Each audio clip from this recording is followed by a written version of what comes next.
Kuntoutumiskalenterin käyttö. Vasemmasta reunasta Oma kuntoutuminen kohdan alta löydät kuntoutumiskalenterisi. Esiin tulee 1 päivän kalenteri ja päivää voit vaihtaa siirtymällä kuukauden kalenteriruudussa eteenpäin.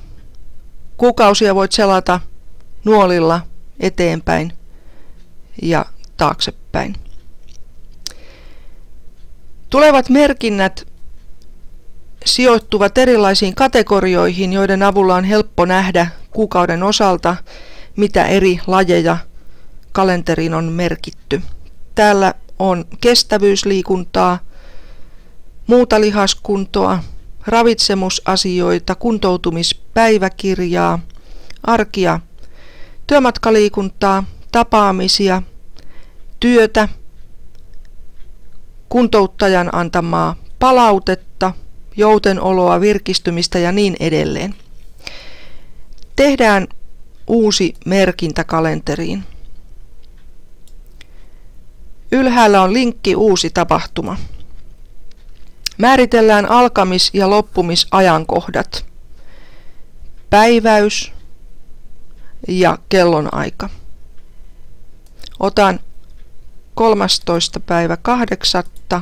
alkaa ja päättyy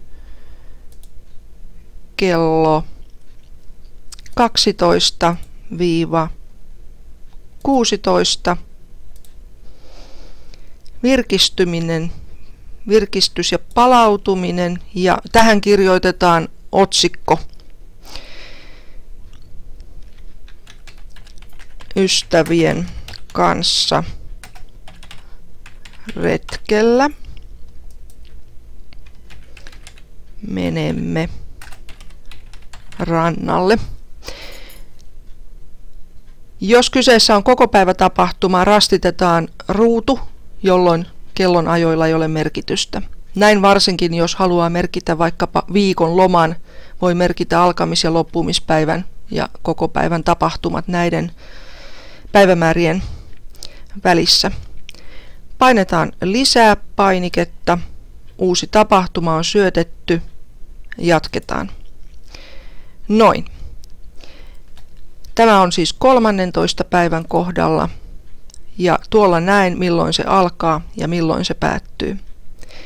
Mikäli haluan poistaa tapahtuman tai muokata sitä, klikkaan tekstiä ja pääsen joko poistamaan sen tai päivittämään, eli tekemään vastaavia muutoksia kuin aluksi loin tämän tapahtuman.